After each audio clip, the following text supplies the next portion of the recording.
1848, un anno e mezzo di resistenza. Eppure che c'era un esercito austriaco che occupava qua. Non c'era neanche armi. E come sia stata? Un anno e mezzo di resistenza. E famose 4 giornate, 4 anni. Brescia, Leonessa, 10 giorni. No, anche un anno e mezzo. E nei pochi combattimenti che ci stai, abbiamo sempre gli aria austriaci, a Mestre sul ponte della Campana. Quando si scampai via verso Treviso, in quel momento serviva la cavalleria, che c'era Guglielmo Pepe, tutte le lapide fuori qua c'era Guglielmo Pepe. Dove c'era la cavalleria che in quel momento serviva? Al Lido, cavalleria al Lido. L'unico momento in cui serviva la cavalleria per inseguire gli austriaci, Guglielmo Pepe era al Lido, sui cavalli.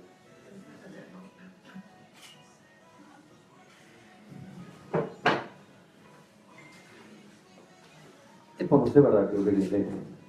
Guardate la seconda pagina del copertino.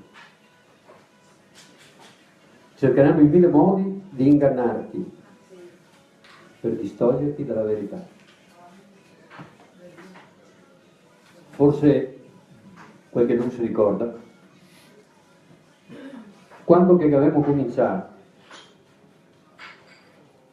a raccontare la verità, quando che dovevamo cominciare che le 2 guerre, quelle che gli italiani chiamano del risorgimento, 1859-1866, sono 2 guerre di aggressione contro il nostro popolo. Quando un esercito passa il confine e viene qua in armi, come si chiama questa roba qua? Invasione. Eccola qua. Gli italiani la chiamano guerra di liberazione. Mi sono trovato all'Istituto Veneto di Scienze, Lettere e Arti una conferenza con l'ambasciatore Sergio Romano. E quando ho detto, eccellenza, un esercito così passare qua si chiama invasione? Lo hanno ammesso. Dopo anni che continuiamo a pestare nel cervello, ha ammesso che è vero. Ma mi vedo professore. E l'invasione dappertutto, in tutto il mondo, e vabbè, e questo giustifica? No, sì, è vero, era un'invasione. Finalmente cominciano ad ammettere la verità. 1866, poi dopo tutto quel imbrogli che c'è sta nel plebiscito, e quando vi dicevo sta roba all'inizio, dice non sa niente, avrà gli ignoranti. Vero eccellenza, ho pubblicato i verbali del referendum del 1866, che lo avete trovato in archivio, e che documentano i brogli. Vero eccellenza, certo che stava un imbroglio in tutte le votazioni, anche in America, negli Stati Uniti si vota il fallo che fa i brogli, anche nel referendum monarchia e repubblica era pieno di imbrogli, ma volevamo la repubblica. Ma scusi eccellenza, allora sembra moralmente, eticamente corretto giustificare? Oppure eccellenza è giusto che il popolo veneto si ribelli contro le aggressioni e contro i brogli? Non ha risposto.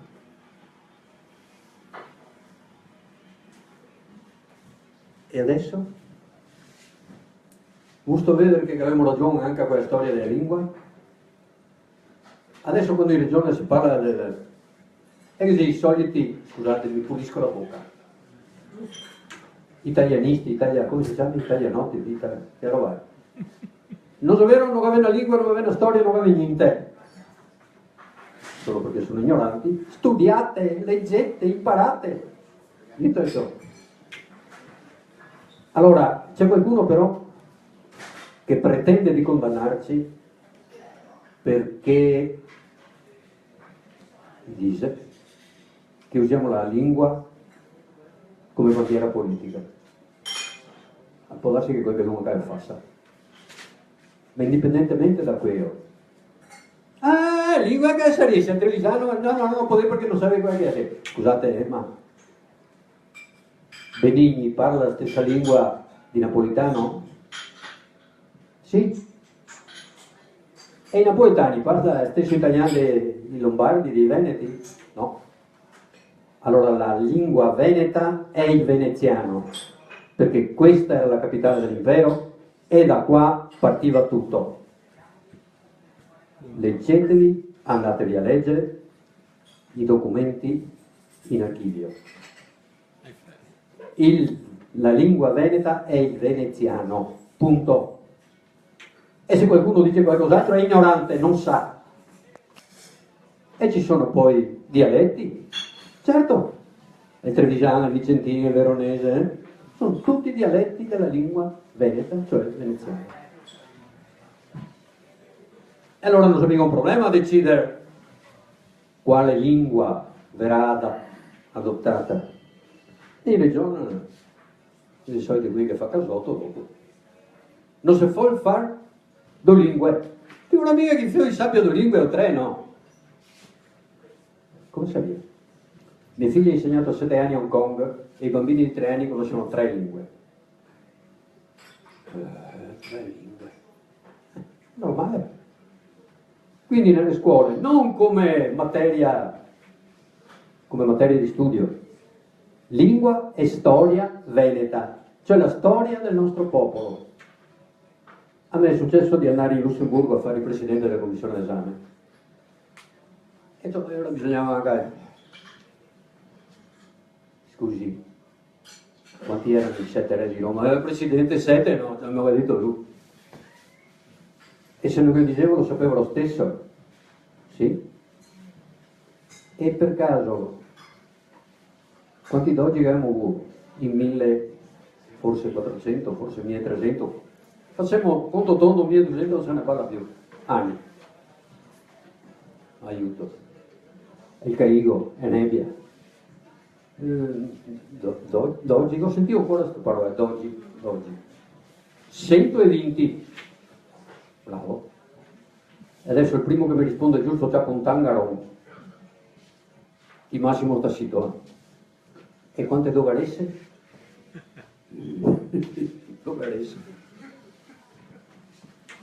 Dogaresse? Ne sto a ridere. 60. 60. Maria Vergine.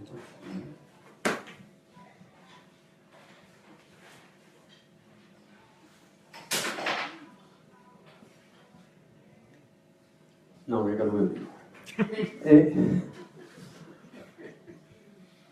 Stamattina sono stato a fare una conferenza all'Albergo Bologna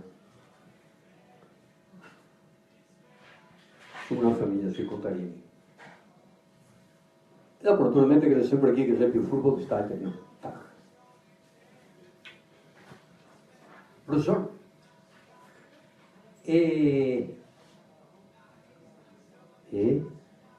possiamo smettere la domanda perché era difficile i contadini che roba lì non si sa.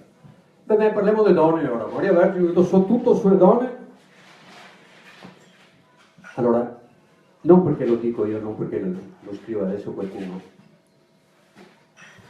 Dal 1400 in poi, le donne veneziane, io vorrei che tutte le donne veneziane adesso fossero emancipate come erano le nostre donne dal 1500 in poi. Ma non perché abbiamo fatto una scelta ideologica, filosofica, che robe erano altri, non sapevamo. Perché era una necessità.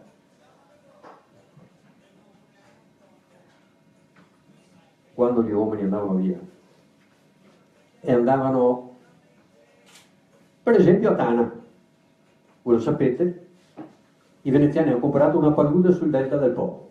Ma cosa andavi a fare fino in fondo?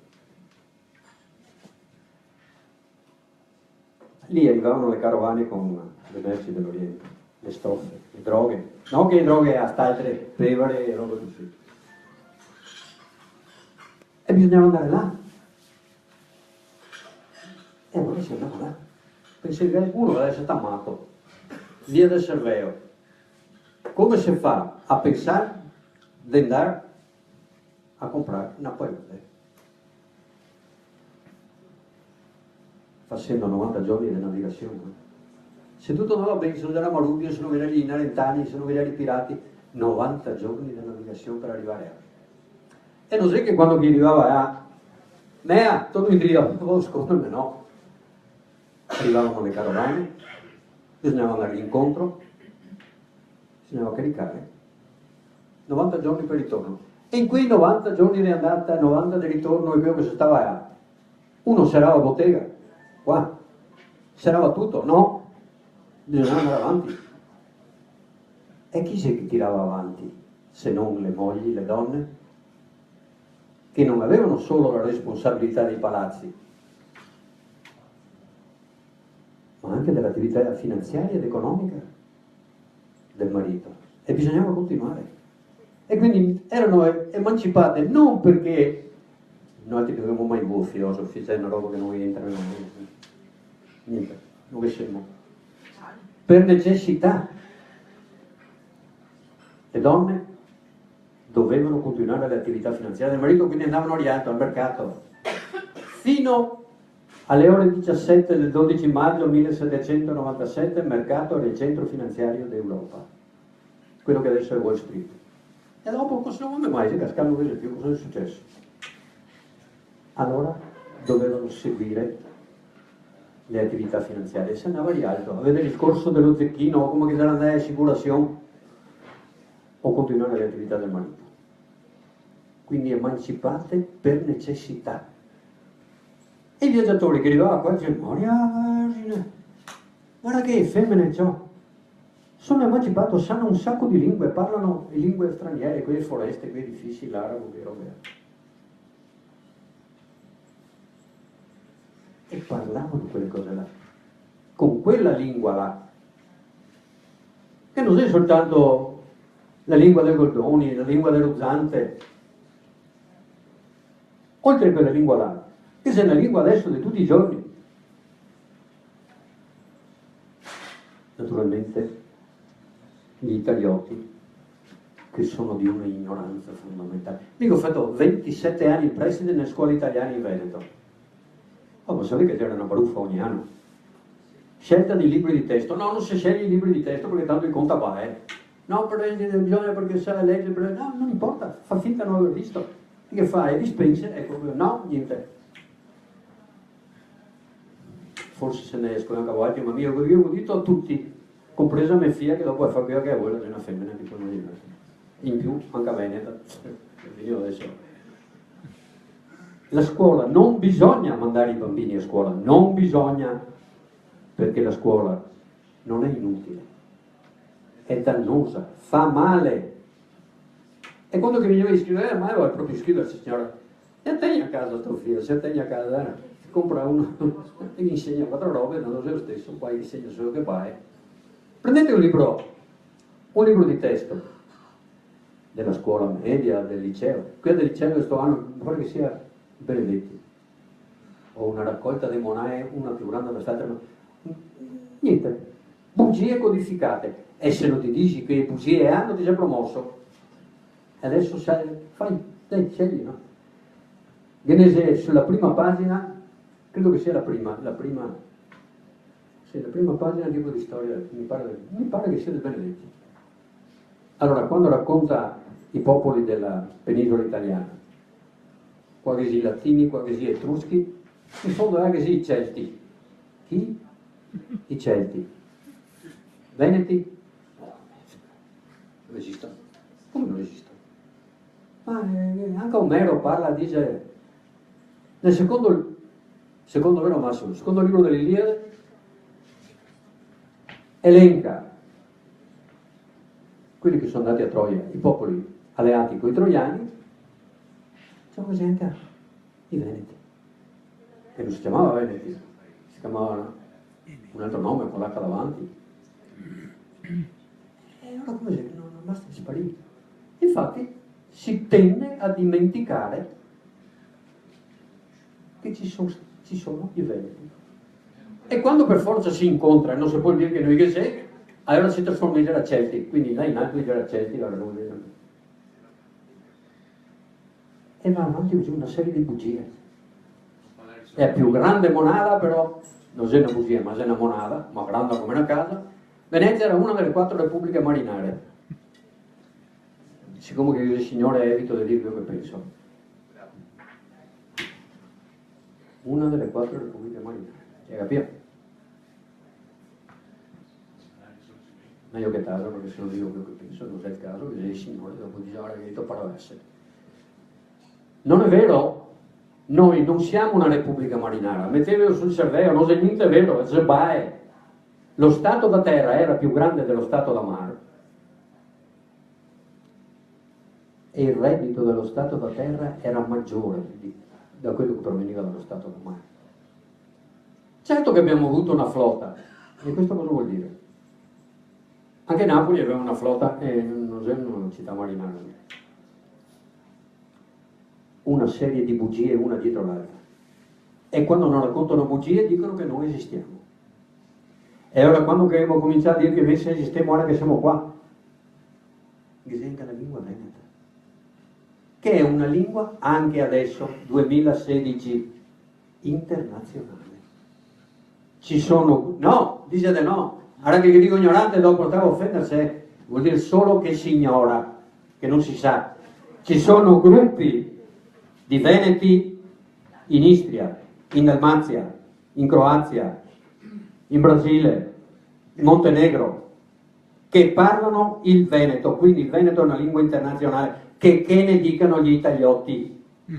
È così, ma non perché lo dico io, perché lo dice l'UNESCO, perché lo dice l'Università Americana, perché lo dice l'Università di Ca' Foscari.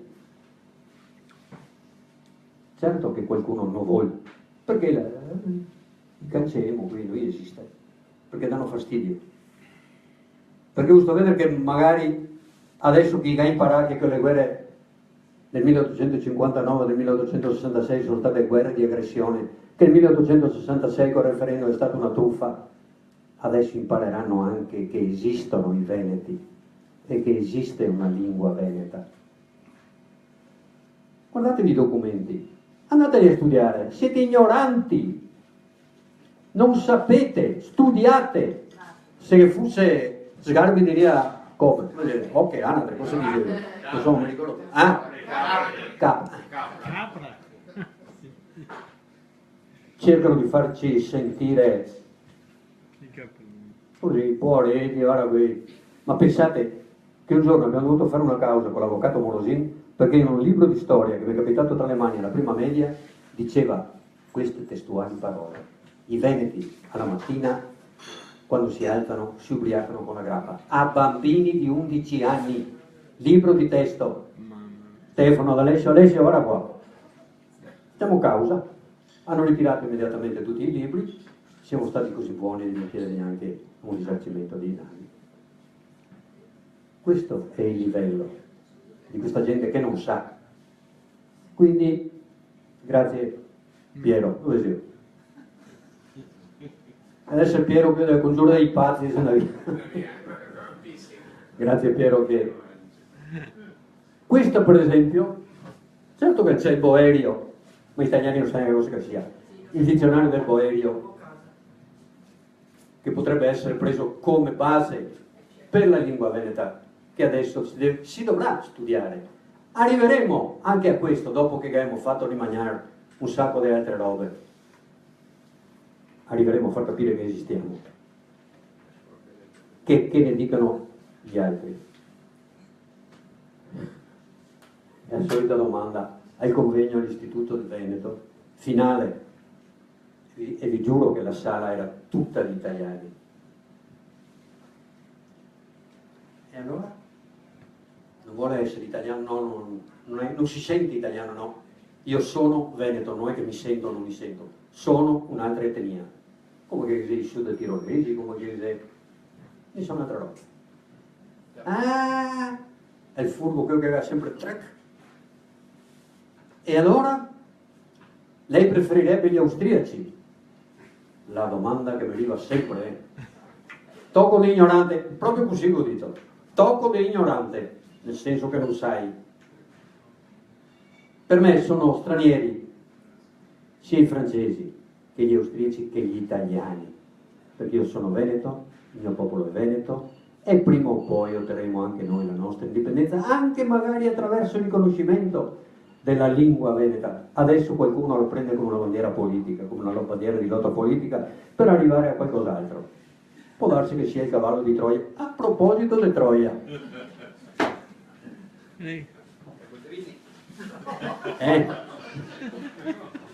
il famoso cavallo. Io ero affascinato quando alla scuola l'insegnante di lettere mi leggeva qualche pagina dell'Iliade. È una roba straordinaria. C'è gusto vedere che Casanova aveva tradotto in veneziano tutto l'Iliade. Lo sapete, vero? Certo, gli italiani non lo sanno, ma i veneti sì. Esiste una traduzione dell'Iliade in veneziano. E 8 volumi, dopo c'è morto. Allora, il risultato è? Bisogna?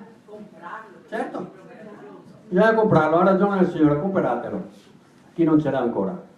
Allora, arriva il punto straordinario, però lo dice nel quarto libro dell'Eneide, Omero, che dice a un certo momento, giusto vedere che i greci non sapevano più come fare per tappare la città, guarda che la storia del pomo, il più bello, e donna, Troia è stata, sì, Elena Elena non c'entra, è stata distrutta Troia in un posto che è fondamentale per il commercio greco, bisognava passare le acque, quindi bisognava pagare, insomma, i motivi erano economici. Maria Vergine c'era così con gli occhi d'acqua, avevo 11 anni. E questa mese è storia del cavallo. Io ho visto questa mattina il cavallo, sto cavallo grande, tutto fatto di legno, pieno di uomini dentro che nessuno sapeva che c'erano uomini dentro. E diciamo, alla fine ne viene un'illuminazione. Hai sua mano? E ti tasi, ti parli sempre di, ma come parlo sempre uguale, sai, non ho detto niente.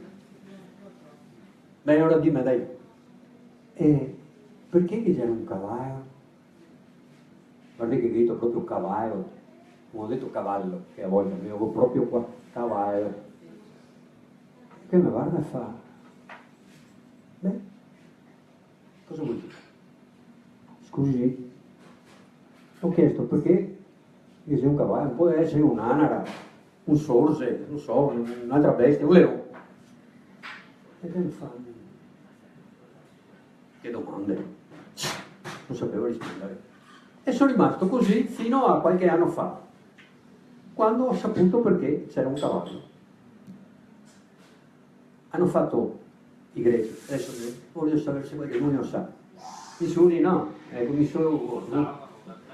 I greci hanno costruito un cavallo e non un altro animale là. Perché sulle mura di Troia erano rimasti in pochi a difendere la città. E questi pochi erano Eneti, i nostri progenitori, che erano abilissimi allevatori di muli, anzi di mule, e di cavalli. E i greci volevano fare un omaggio agli eroici difensori della città, che erano rimasti gli Eneti. Per questo c'era un cavallo e non c'era un altro animale, per rendere un omaggio agli ultimi difensori della città, che erano abilissimi allevatori di cavalli. Pochi che se ne stai, un po' bisogna su per terra, un po' bisogna su per acqua, se li vai fin qua, ma questa è un'altra storia. E allora, o quello del Boerio, o quello del contadino, o un altro qualsiasi, non importa, purché venga riconosciuto il nostro diritto. A proposito dei diritti, giusto vedere, Maria Vergine, giusto vedere che l'Italia ha sottoscritto la dichiarazione sull'autodeterminazione dei popoli. Ciò vuol dire che ogni popolo ha diritto di, anche noi. Oppure in Italia sono così democratici che impediscono a un popolo di esprimersi. Può darsi che i vertici dica che va bene, può darsi che non va bene. Non abbiamo neanche il diritto di parlare, di dire se vogliamo o no. 1866, con tutti i brogli che ha fatto, io ho detto di sì. Mica vero, no, facciamo conto di sì. Non abbiamo il diritto, dopo tutti questi anni, di dire come la pensiamo.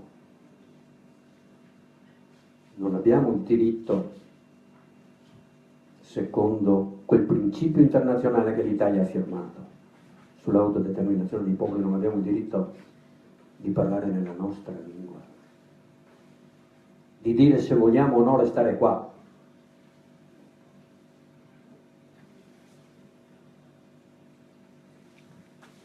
Anche perché le ultime righe, volevo ricordarlo a tutti, la patria è come la madre, ed è una sola. A meno che non sia una Madonna di altri costumi, ma è nostra no. La madre ce n'è una sola, come la patria. E viva San Marco. Giovanni, tocca a te.